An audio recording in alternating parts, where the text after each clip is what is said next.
오답 노트 해오시는데요. 자, 오답 노트 해가지고 틀린 개수가 많은 친구들은 다음 주에 30분 일찍 와서 선생님하고 그거 다시 한번 확인. 알겠습니까? 자, 이제부터는 선생님 수업이 한 절반 정도 지나갔어요.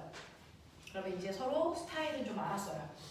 그죠? 선생님이 이제 여러분들 대충 얼굴하고 이름을 완벽하게 매치는 못해도 얼굴을 보면 아, 얘 어떤 애구나 라고 하는 게 이제 여기에 말풍선이 다 떠요. 아, 얘는 어떤 애, 어떤 부분이 힘들고 어떤 부분을 잘하는구나 라고 하는 게 말풍선이 다 떴습니다.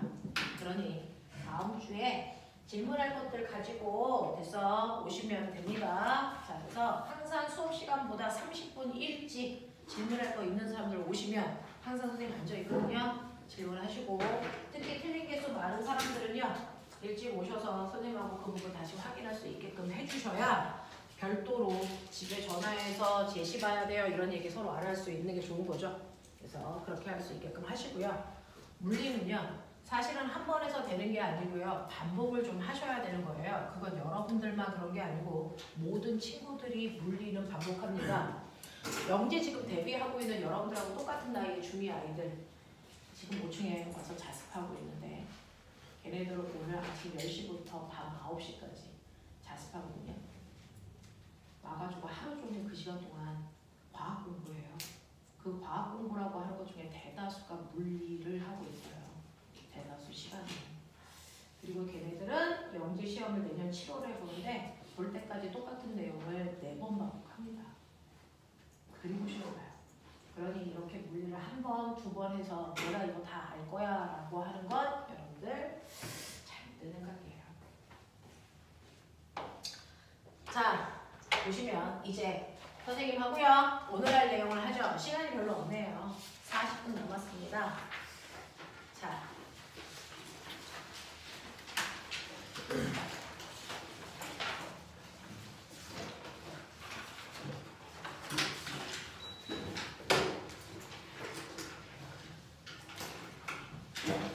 선생님하고 40분 동안에 여러분들 중학교 2학년의 시험 범위 중에 8단원 열이라는 부분입니다. 맞죠? 중학교 2학년에 8단원에 해당되는 열이라는 부분이 물리 1에도 물 2에도 나와 있습니다. 사실은 역학 중에서 마지막 역학 열에 대한 얘기가 요즘에 조금 과거 입시나 영재 입시에 출연하고 있어요. 수능에선 늘 나오는데 영재 입시나 과거 입시에도 요즘에 조금 비중을 갖고 나오고 있는 부분입니다. 자, 그러면 여러분들 선생님하고 해야 되는 거 오늘 해야 되는 게 열과 온도예요. 사실은 우리가 늘 쓰는 단어예요. 열, 온도. 하지만 정확하게 개념 정리해서 말해봐 라고 하면 아무도 정확하게 표현하는 사람들이 없는 부분이기도 해요.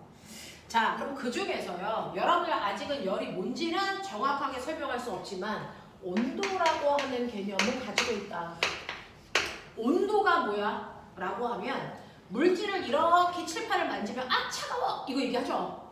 됐죠? 네. 어떤 사람은 아 차가워! 라고 하고 어떤 사람은 시원해! 라고 해요. 똑같은 차가운 정도인데 어떤 애는 차가워! 어떤 애는 시원해! 라고 얘기하면 이게 같은 차가운 정도라는 걸 듣는 사람들은 알 수 있어? 없어. 그러니 이렇게 주관적으로 표현하면 누가 더 차갑고 누가 더 뜨거운지를 비교할 수 없으니까 이걸 객관적으로 표현하자. 모든 사람들이 다 인지할 수 있게 객관적으로 표현하자. 그래서 물체의 차고 뜨거운 정도를 객관적으로 숫자로 표현한 걸 뭐라고 한다? 온도라고 한다.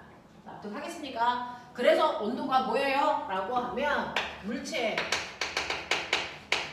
차고 뜨거운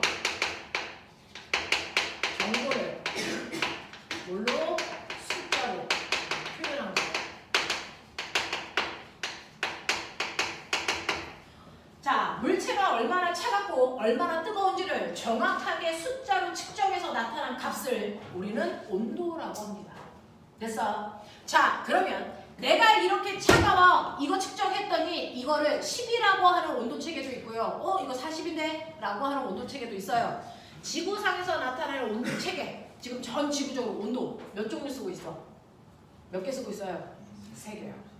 우리나라 사람들이 쓰고 있는 거? 섭씨 온도예요. 우리나라 사람들이 쓰고 있는 온도를 우리가 섭씨 온도라고 하고요. 섭씨 온도를 소문자 T라고 쓰면 섭씨 온도란 뜻이야. 이 섭씨 온도의 단위 도시. 요거 단위 써요. 됐어? 근데 미국 놈들이 쓰는 온도 체계가 있어. 그렇지. 미국 놈들이 쓰고 있는 온도 체계는 화씨 온도라고 한다. 화씨 온도는 F라는 기호로 쓰고요. 단위는 도F 이렇게 읽으시면 돼요. 자, 근데 전 세계, 북한을 포함한 전 세계 과학자들이 쓰는 온도 체계는 다르다. 뭡니까? 바로 절대 온도가 이거예요. 자, 절대 온도는 라지 T라고 쓰고요. 단위가 뭐게? 그렇죠. 켈빈 과학자 이름. 알겠습니까? 요걸로 써요. 이 세 가지 온도를 지구에서 쓰고 있는데 근데 이거는 원래 있던 게 아니고 과학자들이 각자 만들어준 거겠죠. 그걸 우리가 활용하겠죠. 그러면 이걸 만들 때요. 객관적인 어떤 기준을 이용해서 만들었겠죠. 그러면 섭씨 온도와 화씨 온도를 만든 기준은 뭡니까? 얘네들 기준은 같습니다. 섭씨 온도와 화씨 온도는 바로 그 유명한 물의 상태 변화가 일어나는 온도를 기준으로 만든 거야. 자, 물이 있는데 가스레인지에 올려놓고 팔팔팔 끓여. 자, 그랬을 때 물이 끓기 시작하는 온도를 우리는 끓는 점이라고 할 거고요. 거꾸로 냉동실에 넣고 얼기 시작하는 온도를 우리는 물의 어는 점이라고 할 건데 그 중에서 섭씨 온도를 만든 과학자는요. 그 팔팔 끓기 시작하는 뜨거운 정도 그 수준의 온도를 섭씨에서는 100이라는 숫자로 표현할 거야 라고 한 거고요. 얼기 시작하는 그 차가운 정도를 섭씨에서는 0이라는 숫자로 표현할 거야. 이렇게 된 거거든요. 그래서 물은 100도에서 끓는 게 아니고 물이 끓기 시작하는 온도를 우리가 100으로 정한 겁니다. 물은 0에서 어는 게 아니고 물이 얼기 시작하는 온도를 우리가 0이라고 해준 것뿐이야. 그래서 그 차갑고 뜨거운 사이의 온도 차이를 섭씨 온도를 몇 등분? 100등분으로 나눠서 그 중에서 하나의 온도 차이를 1도라고 하는 섭씨 온도의 체계로 만들어낸 거예요. 화씨 온도도요. 똑같이 물이 끓기 시작하는 온도를 화씨 온도를 만든 사람이 이거 100 아니야? 난 이거 얼마라는 숫자로 쓸 거야? 나는 212도F라고 하는 크기로 만들 거야. 약간 변태죠. 숫자가 복잡하죠. 약간 변태스러운 아이인가 봐요. 자, 물이 얼기 시작하는 그 차가운 정도를 얼마로 나타낼 거야? 32도F로 쓸 거야. 이렇게 한 거예요. 그래서 내 성격이 되게 안 좋은 애죠. 됐죠? 이렇게 할 거야. 그러면 여기서부터 여기까지 몇 도분이야? 180. 그렇죠. 180도분이죠. 그러니까 섭씨 온도보다 화씨 온도가 훨씬 더 그 사이의 온도를 촘촘하게 나눈 겁니다. 됐죠? 그랬을 때 한 칸을 섭씨 온도에 1도F 이렇게 하기로 했어.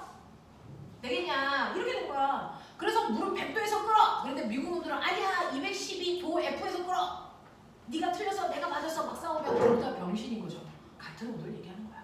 알겠어? 이 얘기예요. 자, 그래서 물의 상태 변화를 기준으로 만든 두 개의 온도 체계인데 자, 이때 중학교 1학년 때 배웠어요. 우리가 알고 있는 기체. 기체는요. 고체나 액체에 비해서 조금 특이한 성질이 있어요. 뭐요? 압력을 가하면 부피가 쉽게 변합니다. 그죠? 자, 기체의 부피 변화. 기체의 부피를 변화시키는 원인 몇 가지? 안 배운 척하지 마. 몇 가지? 기체의 부피를 변화시키는 원인 몇 가지라고 중학교 1학년 때 배웠냐? 두 가지. 야! 학교 안 다냐? 뭐하고 뭐? 온도와. 그렇지. 압력. 기체의 부피를 변화시키는 방법은 두 가지가 있는데요. 그 중에서 하나가 바로 온도 때문에 기체의 부피를 변해. 이 얘기고요. 두 번째는 압력 때문에 기체의 부피가 바뀌어. 이렇게 얘기한 거지. 기억나?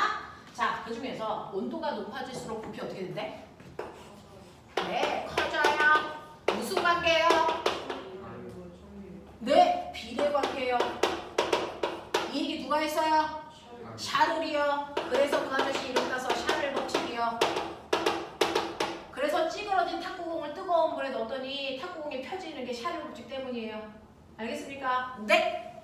자, 압력을 크게 하면 부피는요? 줄어들어요. 무슨 관계요? 반비례 관계요. 죽여버린다. 누가 그랬어요? 오일이요. 그래서 보일 법칙이요. 그래서 풍선이 하늘 위로 올라가다 보면 압력이 낮아져서 풍선의 부피가 커지다가 터지는 거예요. 이게 보일 법칙이에요. 알겠습니까? 오케이. 자, 그렇다면 우리가 알고 있는 것처럼 요거요. 기체는요. 우리는 섭씨온도 썼으니까 섭씨온도 됐어. 도시 섭씨온도에서 0도일 때 기체의 부피는 있어 없어? 자, 어렵다. 자, 0도일 때 기체는 부피가 있을까 없을까? 있죠. 그러니까 0도일 때도 우리가 나가서 숨 쉬잖아요. 알겠냐? 기체의 부피가 없으면 우리 다 뒤졌다는 얘기예요. 알겠어? 자, 0도일 때도 기체는 부피가 있다. 거기서부터 온도를 높이면 기체의 부피는 일정하게 증가한다. 이거 샤넬 법칙이죠. 그럼 거꾸로 생각해봐. 온도를 낮추면 부피는 줄죠. 자, 줄다 보면 어느 순간 기체의 부피가 얼마가 되는 순간이 있겠니? 0이 되는 순간에 온도도 실제로 존재할 수 있어. 그 온도까지 낮출 수 있냐 없냐는 다른 문제고. 알겠어? 몇 도까지 낮추면 돼? 네, 영하 273도까지 온도를 낮추면 지구에 있는 모든 대기에 됐어 기체들을 액체로 만들어서 기체가 존재하지 않게 할 수 있다고요.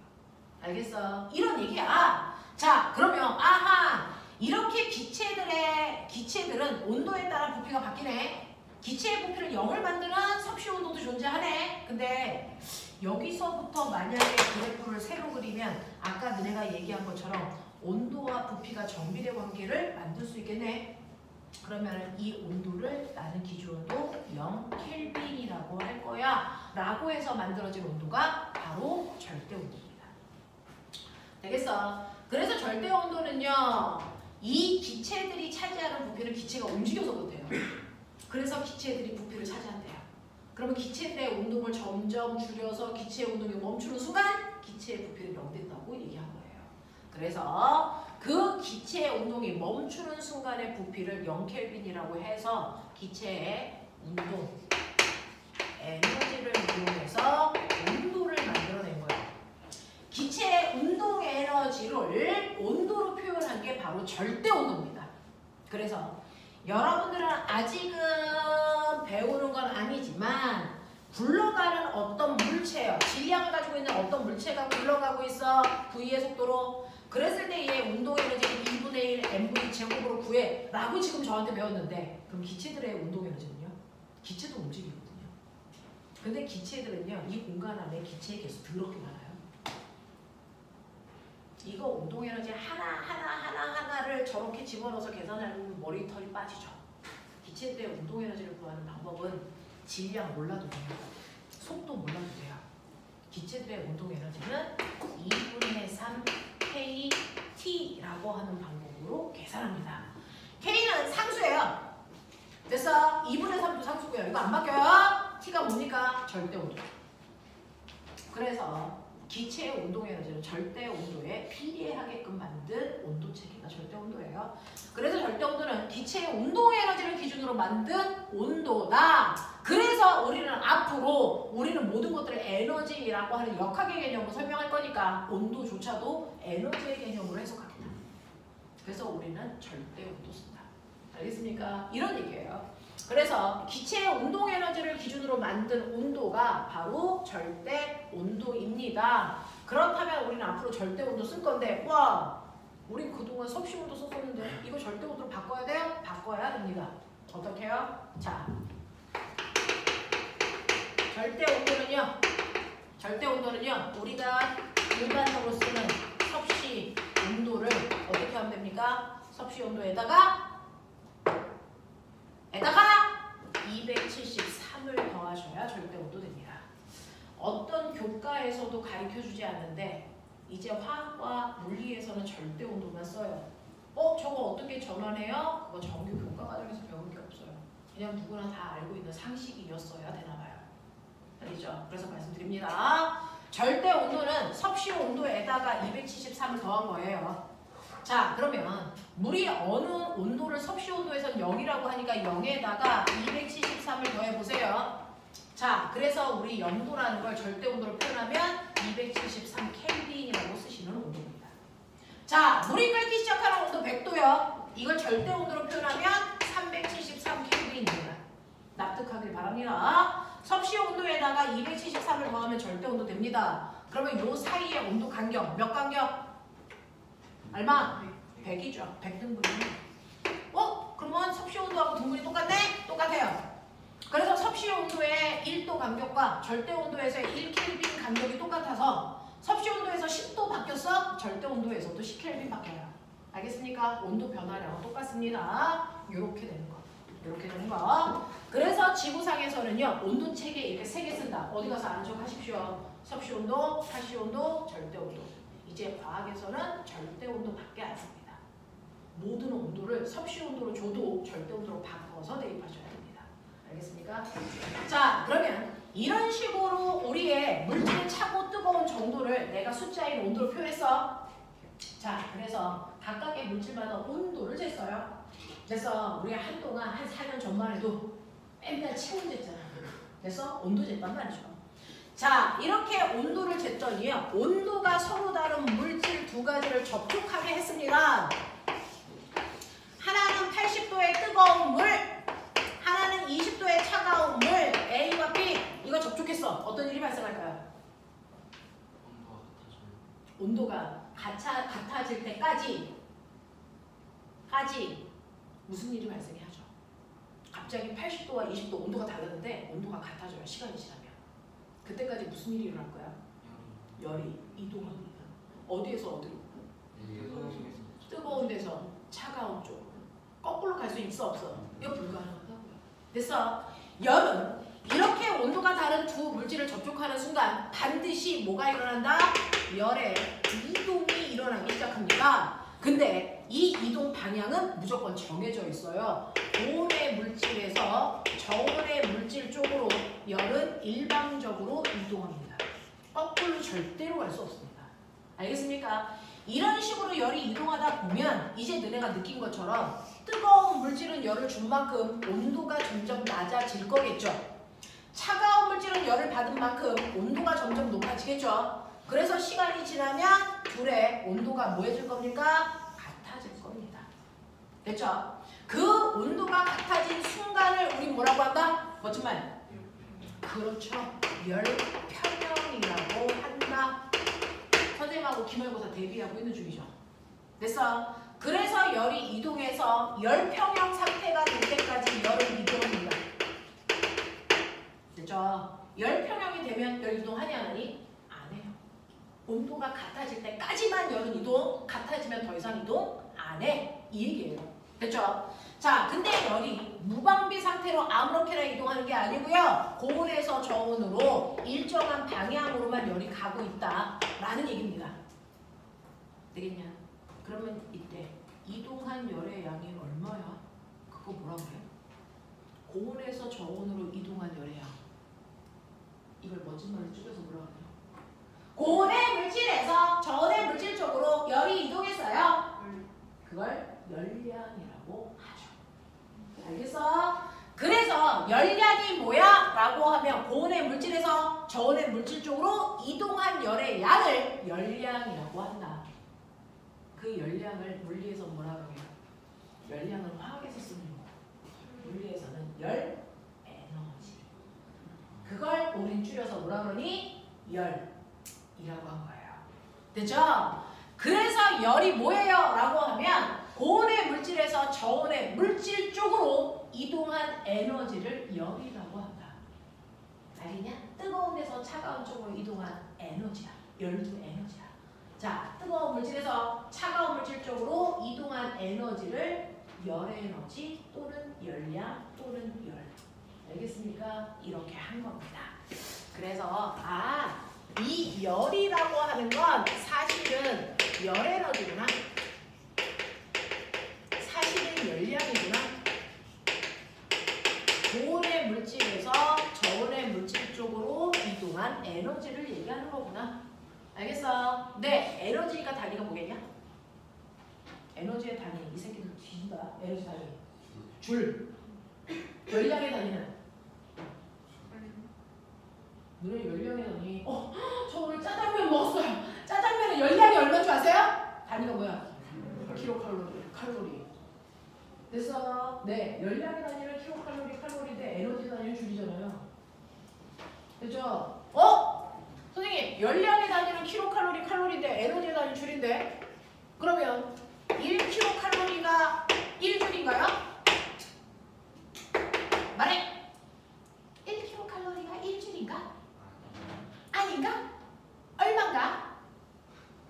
이씨 얼마야? 4.2. 해! 똥을 써봐야 된다. 아하. 아니거든요? 4,200. 그렇죠. 너 숫자 제대로 안 읽어! 얼마? 4,200줄. 이어요. 자, 얘들아. 살벌한 과자. 오늘 짜장면 먹을 건데 짜장면 한 그릇이 얼마쯤 될까? 500일 것 같죠? 올려야 돼요. 한 1000 가까이 들어가요.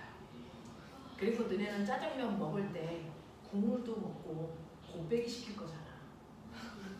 어? 한 1000쯤 돼. 짜장면 한 1000쯤 된다고 치자.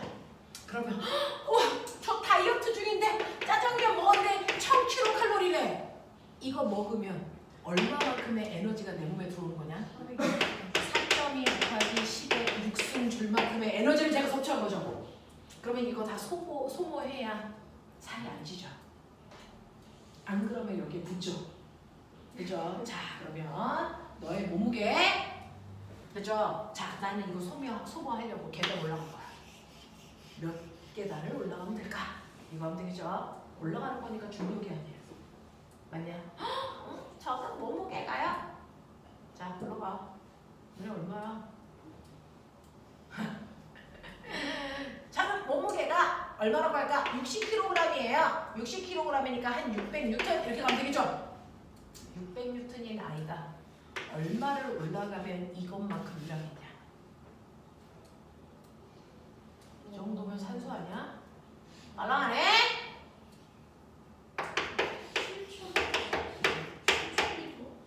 얼마? 7,000m? 그거밖에 안 돼? 여기다가 7,000 곱하면 돼?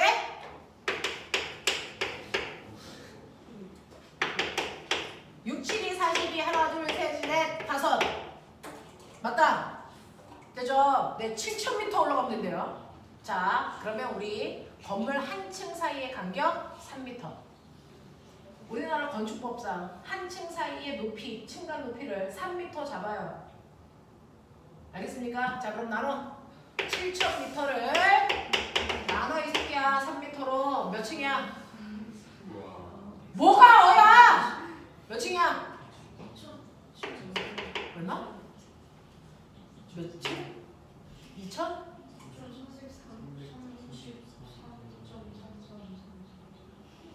2, 3, 3, 3 이렇게 나눠가는 거야? 그러면은 한 2,000층 올라가면 된대요.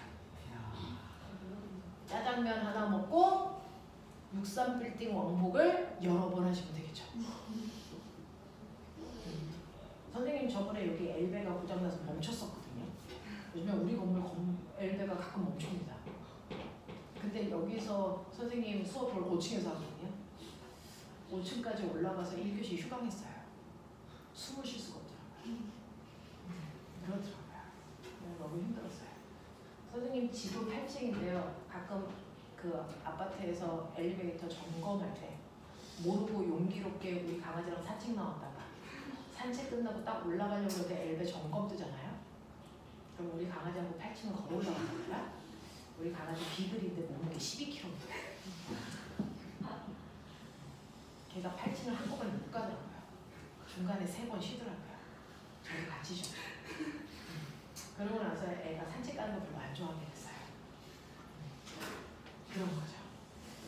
짜장면 하나 먹고 이만큼을 올라갈래? 안 먹을래? 올라갈래요. 그치. 너네는 올라가는 거고 너네는 안 먹어요. 이제. 이런 거죠. 저 같은 경우는 안 먹어요. 자, 그래서 요즘에 우리가 다이어트라고 하는 거를 할 때 계산할 수 있는 거 칼로리를 줄로 환산할 수 있는 4,200이라고 하는 데서 숫자를 알아냈기 때문이에요. 1kcal가 4,200줄이라는 거. 누가 알아낼게요? 줄. 과학자 이름이 줄이에요. 그래서 그 사람의 업적을 길어서 1과 에너지 단위가 줄 된 거예요. 얘가 어떻게 알아낼게요? 이거 물투 내용인데요. 별로 어렵지가 않아요. 이 아저씨가 뭐 한 거냐면요. 이렇게 물이 들어있는 통에다가 프로펠러 날개 있는 끝에 이렇게 추 하나를 달아. 그래서 얘를 H 높이에서 툭 하고 치면 얘가 드르륵 내려가면서 위치 에너지 뭐하니? 감소. 위치 에너지 감소한 만큼의 에너지 어디로 갔을까? 이 안에 있는 프로펠러를 돌리는 무슨 에너지? 운동 에너지. 그 프로펠러가 돌아가면서 여기 있는 물과 뭐 할까? 충돌, 마찰. 뭐가 발생할까? 열. 그 열에 의해서 물의 온도가 뭐 할까? 올라가. 물의 온도가 올라가면서 얼마만큼의 열량을 받았느냐가 됐어? 네. 얘의 위치 에너지 값이랑 어때야 돼? 같아야 돼. 맞냐? 그래서 예를 들어서 물의 온도가 10도 올라갔다. 질량은 100g인데 뭐 이런 거죠. 그랬을 때 열량 계산 Q는 C암타 이거 했겠죠?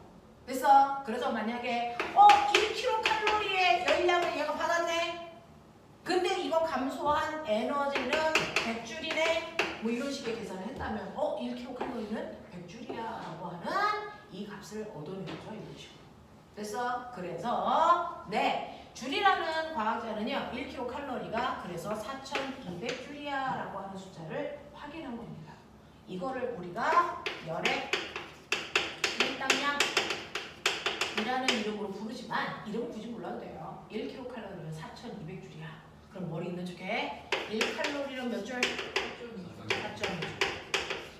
됐습니까? 라고 하는 단위 환산할 수 있는 기준을 만든 사람이 줄이다. 그래서 그 사람의 업적을 길어서 1과 에너지의 단위가 줄될 거예요. 라고 하는 거죠. 됐죠? 자, 그러면 이런 식으로 고온의 물질에서 저온의 물질 쪽으로 열이 이동해 온도가 같아지는 순간 열 평형이 될 때까지 열이 이동합니다.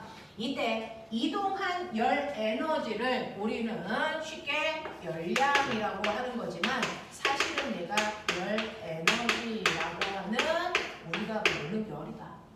알겠어? 그러면 이동한 열량 어떻게 구하니? Q는 C, M, 델타 T, C, 멘트. 알겠어? C, 암탁 이렇게 구하죠. 되겠냐? 네, 이렇게 구하는 건데 잘 생각해봐. 그러면 뜨거운 물질에서 차가운 물질 쪽으로 열 에너지가 같다는 얘기네? 나 뜨거운 물질. 나 얘한테 10,000원 줬어. 얘 얼마 받았니? 그렇죠. 내가 준 양과 얘가 어떤 양으로 때렸니? 같아요. 내가 10,000원 줬는데 선생님 1,000원 줬어요. 그러면 얘는 400원이죠. 알겠습니까? 준 것과 받은 건 같아야죠. 그러니 이 열량 계산을 어떻게 합니까? 이건 뜨거운 물질, 고온의 물체가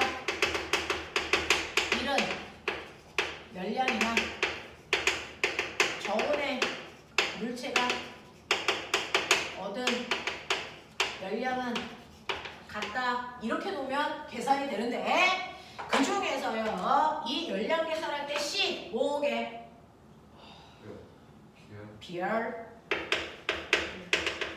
M 질량 델타 T 온도 변화 요거 곱하면 열량. 자 그러면 나 고온의 물체가 이른 열량 구할 거예요. 여기에 있는 80도에 이 뜨거운 물이 100g 있어요. 차가운 물은 200g 있어요. 근데 물이잖아요. 물의 비열 얼마니? 1입니다. 그죠? 나머지 비열은 줄 거니까 집어넣으시면 되지만 우리 물밖에 안 써요. 자, 고온의 물의 비열 1, 질량은 100, 온도 변화는요. 그래서 이렇게 됐더니 T도에서 열평이 돼. 그럼 80도가 T도 됐으니까 온도 변화량은 얼마입니까? 80 빼기 T. 아직 T가 몇 도인지 모르니까. 자, 저온의 물체도 물입니다. 비열 1, 질량은 200g. 온도 변화는요. 무조건 높은 온도에서 낮은 온도를 빼야 온도 변화가 나오죠. 온도 변화는 음수일 수 없거든요. 그래서 T 빼기 20 요거예요.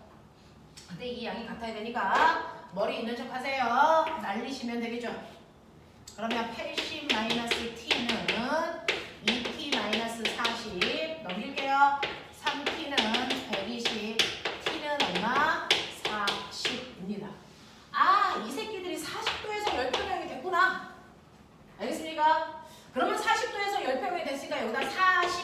보세요.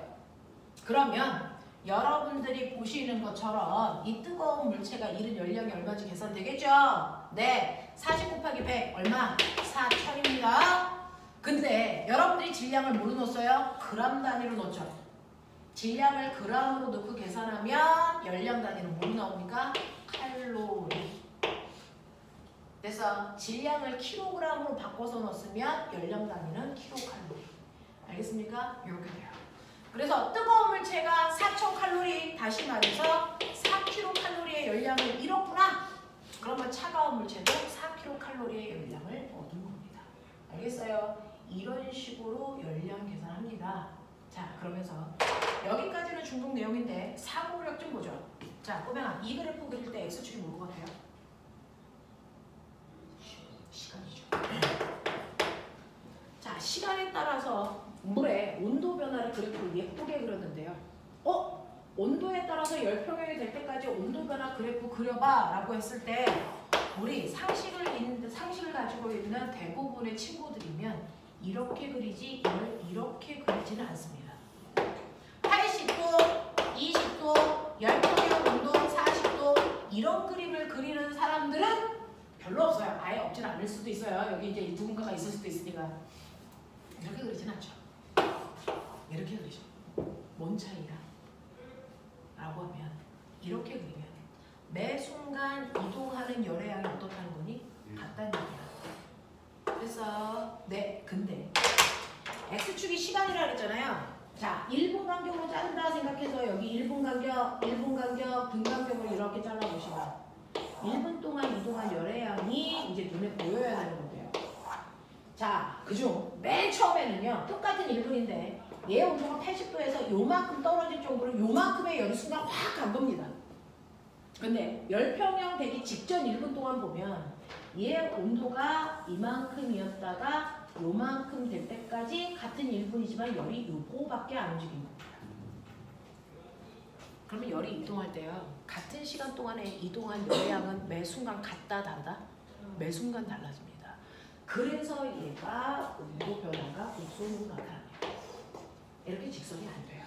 그래서 두 물체를 접촉시켰을 때요, 이동하는 열의 양은 매 순간 똑같은 양이 이동하지 않고 처음에는 많이 이동했다가 시간이 지날수록 이동하는 양이 점점 줄다가 온도가 같아지면 더 이상 열이 이동하지 않습니다.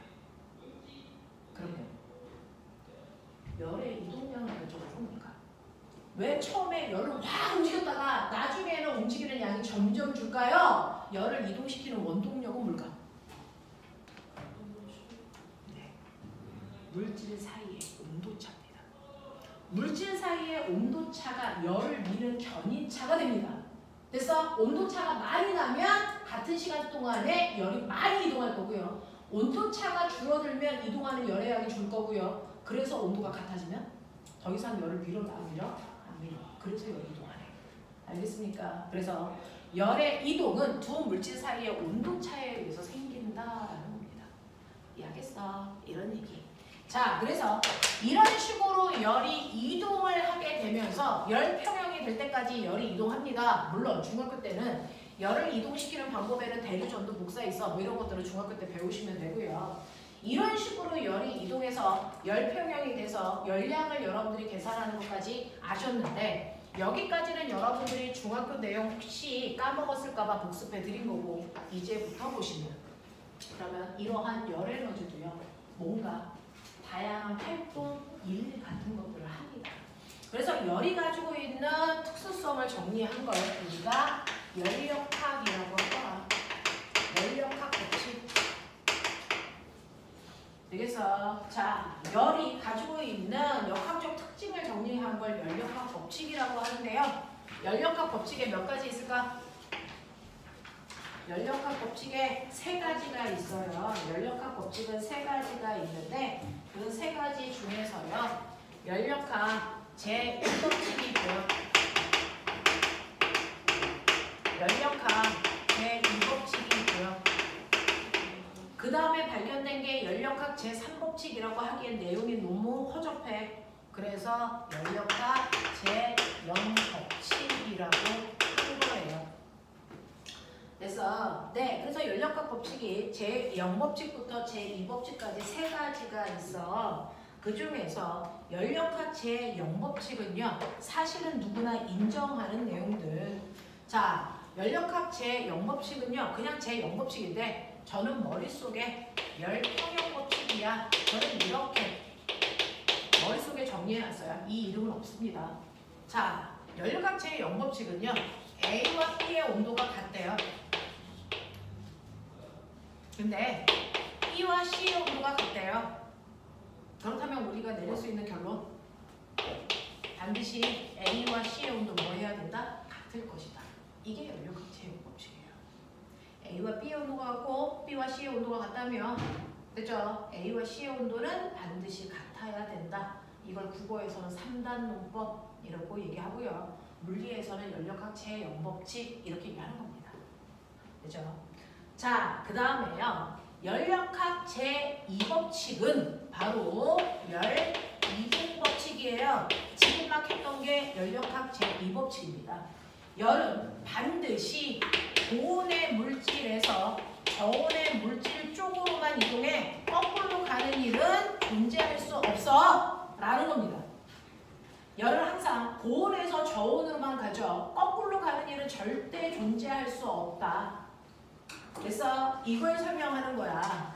이걸 설명하는 거야. 그러면서요. 그죠? 이건 내용이 너무 많아서 지금 설명할 수 없으니 얘를 설명해 드릴게요. 먼저 연력학 제2법칙의 열 이동을 설명하는 건데, 열 이동은 항상 고온에서 저온으로만 간다. 거꾸로 가는 일은 존재할 수 없다. 이건데요. 우리 화학 잠깐만 하죠. 두 개의 수소기체와 하나의 산소기체가 결합하면 두 개의 물 된다. 기억나니? 화학 반응식. 그 중에서 왼쪽에 있는 물질이 변해서 오른쪽에 있는 물질이 만들어지는 화학 반응이 일어납니다. 그 중에서 얘네들을 먼저 말로 우리가 반응 물질, 얘네들을 생성 물질 이렇게 얘기하죠. 그 중에서 반응 물질이 생성 물질로 바뀌는 화학 반응을 우리는 정반응이라고 하죠. 그래서 정반응이 막 일어나다 보면 생성 물질이 많아져요. 그러면 생성 물질이 지네들끼리 충돌해서 어떤 일이 발생하냐면, 됐죠? 거꾸로 다시 만들어진 애가 분해도 됩니다. 이걸 우리가 뭐라 그러냐면 이걸 역반응이라고 합니다. 실제로 화학 반응을 시키면 정반응만 일어난다고 생각을 하지만 사실은 역반응도 일어납니다. 그래서 온전히 얘로 다 바꿀 수가 없어요. 왜? 역반응이 일어나니까. 알겠습니까? 자, 그럼 선생님, 모든 물질이 다 역반응이 가능합니까? 라고 하는 거죠. 역반응이 가능하다. 한자로 바꿔요. 역반응이 가능한 반응. 이거를 가역반응이라고 합니다. 이렇게 가역반응이 가능한 애는 됐어? 대단히 희귀합니다. 대단히 적어요. 물 같은 애들이 대표적이지만 사실은 역반응이 가능한 가역반응의 형태는 되게 적습니다. 만물이, 우주 만물 전체를 보면 사실은 역반응이 불가능한 형태가 훨씬 많습니다. 역반응이 일어날 수 없다. 한 번 더 바꿀게요. 역반응이 가능하지 않다. 뭡니까? 비가역반응. 만물은 대부분 이 상태예요. 우리 태어났죠? 우리 태어나면 자연스럽게 뭐합니까? 늙죠. 늙어가죠. 이게 정반응이야. 역반응은 뭐야? 회춘하는 거죠. 가능하니? 불가능하죠. 인간사가 비가역반응이야. 알겠어? 태어나면 늙죠. 젊어질 수는 없다는 거죠. 진시황도 못 젊어졌고 죽었잖아요. 그래서 네. 자, 이것처럼 내가 어떤 물질을 태웠어? 태우는 건 가능하죠. 그러면 태운 쟤하고 기체를 모으면 다시 그 물체를 만들 수 있니? 불가능하죠. 비가역 형태야. 되겠냐? 너네 중학교 2학년 때 앙금 생성 반응 했죠? 그러면 앙금 생성 반응을 하면 거꾸로 역반응도 생기니? 앙금이 부서져서 다시 원래 물질로 가니? 안 되죠. 앙금 생성 반응도 비가역 반응이에요. 알겠어? 연소 반응, 앙금 생성 반응 이런 것들이 대표적으로 비가역 반응이야. 알겠습니까? 자, 이런 식으로요. 대단히 많은 물질들이 비가역 형태를 띠는데 그 비가역 형태를 띠는 대표적인 게 바로 열이동이에요. 열도 고온에서 저온으로는 갈 수 있지만 거꾸로 못 가요. 비가역 형태의 반응입니다. 맞냐? 맞냐? 네. 자, 근데 여기에서 사람들이 고민했던 건 뭐야? 그러면 화학 반응 같은 게 아니고 여기 가만 놔뒀을 때 만물이 다 변해가는 방향이잖아. 사람들은 늙어가는 방향으로 변할 거고. 그래서 네, 시간이 지나면 과일은 익는 방향으로 변할 거고 이렇게 시간이 지나면 자연스럽게 변화하는 방향이라는 게 있어. 그 반응에 그 방향에 공통점은 없어? 외부에서 어떤 힘도 가하지 않고 가만 놔뒀을 때 스스로 변해가려는 방향, 이 방향에 공통점은 없어? 있어. 중구난방 다 다를 것 같죠? 너네 물 위에다가 잉크 떨어뜨리면 잉크가 자연스럽게 퍼지잖아요. 그렇죠? 그래서 아무런 힘도 가하지 않고 가만 놔뒀을 때 만물들이 스스로 변하려는 이 방향의 공통점을 찾아낸 거예요. 그걸 설명한 게 연료각체인 법칙이에요. 모든 만물은요, 열처럼 한 방향으로 움직인다. 이 한 방향이 가지고 있는 공통점이 뭘까? 이거 찾은 겁니다. 이게 바로 모든 만물은요, 스스로 뭐 해주려고 한다? 물, 질서, 해, 지혜는 경향을 가지고 있다. 모든 만물은요, 시간이 지나면 무질서해지려는 경향성을 갖습니다. 무질서하다라는 걸 과학에서 뭐라 그러죠 아세요? 엔트로피라고 불러요. 그러니까 모든 물질은 엔트로피가 증가하는 방향으로 변하려고 한다. 이겁니다. 그래서 잉크가 퍼지는 게 바로 뭉쳐있을 때보다 퍼지는 게 훨씬 더 무질서해지기 때문에 그 방향으로 변하는 겁니다. 알겠어? 이렇게 모든 만물은요, 시간이 지나면 다 무질서해지고 싶어? 다시 말할게요. 무질서해진다는 건 뭐야? 너와 내가 구별되지 않게 하고 싶다는 거야. 다시 말해, 같아지고 싶다는 거예요. 그래서 구별되지 않는 상태. 알겠어? 그래서요, 열이 이동을 하면 결론 보세요. 80도였던 물, 20도였던 물 뚜렷하게 구별되잖아요. 근데 시간이 지나면 얘네들의 온도가 뭐 해집니까? 같아져. 구별되니 안 되니? 안 되는 상태가 무질서해진 상태, 가장 자유로운 상태. 알겠어? 엔트로피가 증가한 상태입니다. 무슨 말인지 알죠? 그래서 만물은 모두 다 같아지고 싶다는 거예요. 그러려는 경향성으로 모든 것들이 움직인다. 이게 연력학 제2법칙이야. 되겠어? 그래서 이 연력학 제2법칙 이걸 이용해서요 만든 장치가 있습니다. 그게 바로 자동차 엔진이라고 하는 거짓말 열기관. 이게 엔진입니다. 자, 열기관이라고 하는 걸 우리가 쉽게 얘기하면 엔진인데요. 됐죠? 네, 석탄을 떼던 휘발유를 떼던 한쪽에서 그걸 떼어서 엄청나게 뜨거운 뭐를 가하냐면 엔진이 이렇게 생겼죠? 열을 가합니다. 얼마만큼? 100만큼의 열을 가했다고 치자. 그러면 여기는 뜨겁게 열을 가하고 있으니까 뜨거운 부분, 고온 부분. 근데 상대적으로 여기는 가열을 안 했거든요. 그럼 여기가 제일 차갑겠죠? 여기가 저온부가 생겨요. 됐죠? 그래서 이렇게 뜨겁게 가열을 하면 상대적으로 가장 차가운 쪽으로 열은 스스로 누가 식히지 않아도 그쪽으로 끌려갑니다. 이동합니다.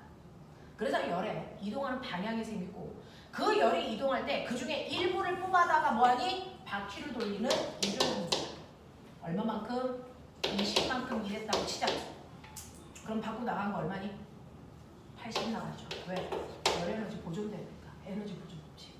100 빠졌는데 그 중에서 20만큼 일하는데 썼어? 그럼 똥꼬로 나간 거는 80이야 라고 하는 거죠. 자, 그랬을 때 이 엔진의 열 효율이 얼마야? 이거죠. 그래서 효율은 받은 것 중에서 얼마만큼 일하는데 썼어? 이게 효율이에요. 받은 것 중에서 얼마만큼 일하는데 쓴 거야? 이게 효율이에요. 그러니 얘는 100 받은 것 중에서 20만큼 일하는데 썼어요. 그러니 얘 열 효율은 0.2예요. 이 얘기예요. 납득합니까? 자, 근데 이거를 Q1분의 W는 사실은 머리 조축해. Q1에서 Q2 빼면 되죠.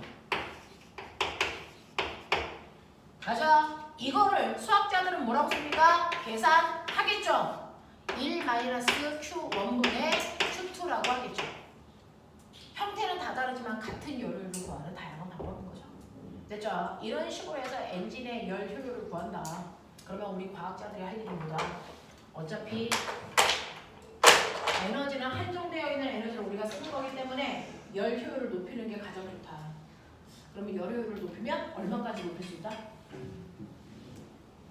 얼마까지 높일 수 있냐? 1까지 높이는 게 가장 이상적인 거겠죠. 그러면 1이라는 열 효율을 갖는 열기가 만들 수 있다 없다? 이거 불가능하다. 1이라는 열 효율을 가지려면 모든 열을 일하는 데 다 써야 되는데 그렇다면 열이 흐르지 않았다는 뜻이다. 그건 존재할 수 없어요. 열은 반드시 흘러가야 되고요. 그 중에서 일부밖에 사용할 수 없거든요. 그래서 열 효율이 1에 가까운 열기관은 만들 수 있어요. 그래서 볼보나 벤츠나 이따위 새끼들이 그래서 엔진 효율이 얼마래요? 한 50%? 됐어? 이 정도예요. 우리 몸의 열 효율이 얼마게요? 하나님이 만드신, 하나님은 인간가 봐요. 우리 몸의 열 효율 얼마겠어요? 40%입니다. 40%. 하나님도 열 효율이 40%밖에 안 되는 몸을 만든 거예요. 그래서 열 효율이 100%의 열기관은 만들 수 없어요. 알겠냐? 네. 자, 그래서 열 효율이 100에 가까운 열기관을 만들려고 노력하는 사람들이 과학자이겠죠. 하지만 1인 열기관을 만들 수 없다라는 겁니다. 자, 여기까지 했고요. 연력학 제1법칙은 내용이 많아서 지금 못했습니다. 이건 다음 주에 해봐 드리도록 할게요. 여기까지 하자. 안녕히 가십시오. 자, 가시고요. 선생님 잠깐만 보죠. 소리가 너무 많이 쉬고 오더니 안 본 소리가 돼서 오늘 어떤 거야? 다 처음 듣는 거예요.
너는 이제 고등학교를 어디를 생각하는 거야?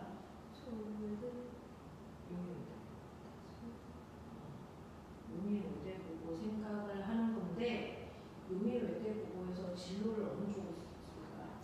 국제관 쪽으로.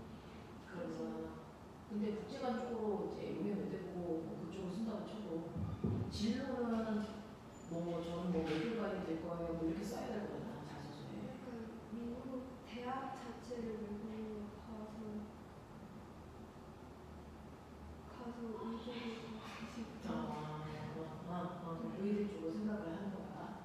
그러면 의대 쪽으로 생각을 하려면 자소서를 쓸 때 너는 뭐 유학을 가도 어쨌든 그냥 의대를 진로를 한다라고 쓰는 거거든.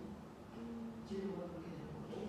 근데 한국이 아니고 국제, 의료 뭐 그런 활동을 하고 싶다 이거잖아요. 네 국적이 미국이 아니니까. 네. 그래서 국제 의료 뭐 이런 활동을 하고 싶어요. 그래서 미국에서 공부하고 싶어요. 뭐 이런 걸 얘기하는 거거든요.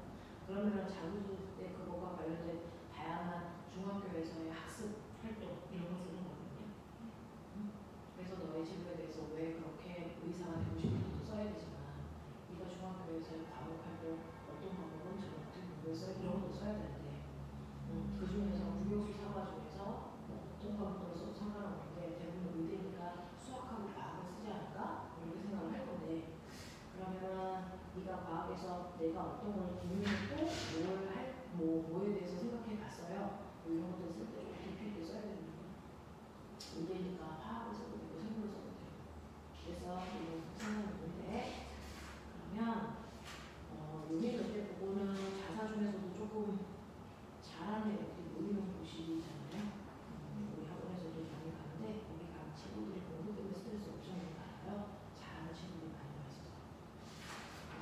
가서 공부한다라고 생각하면 안 되고 가기 전까지 다 해놓고 가시는 거예요. 그렇죠? 고등학교 때 그렇게 하는 거잖아요. 그래서 이제 꼼꼼히 확인을 좀 하셔야 할 것 같은데 일단은 수업을 앞으로 빠지지 않고 계속 오실 수 있는 건가요? 왜냐면 결석이 더 이상 있으면 똘똘한 놈도 결석이 많으면 다 먹어갑니다. 그래서 더 이상 빠지면 제가 어떻게 할 수가 없어요. 그렇죠? 대신에 이거 영상 어디까지 해결했을까요? 하나도 못 봤어요. 하나도 못 봤으면 영상을 거꾸로 가셔야 돼요. 앞에서부터 차분히 보시지 마시고요. 네, 지금은 역학적 에너지 영상이 저번 주 영상이 있어요. 거기 먼저 보세요. 그거 먼저 보고 요거 오늘 틀린 오답 다시.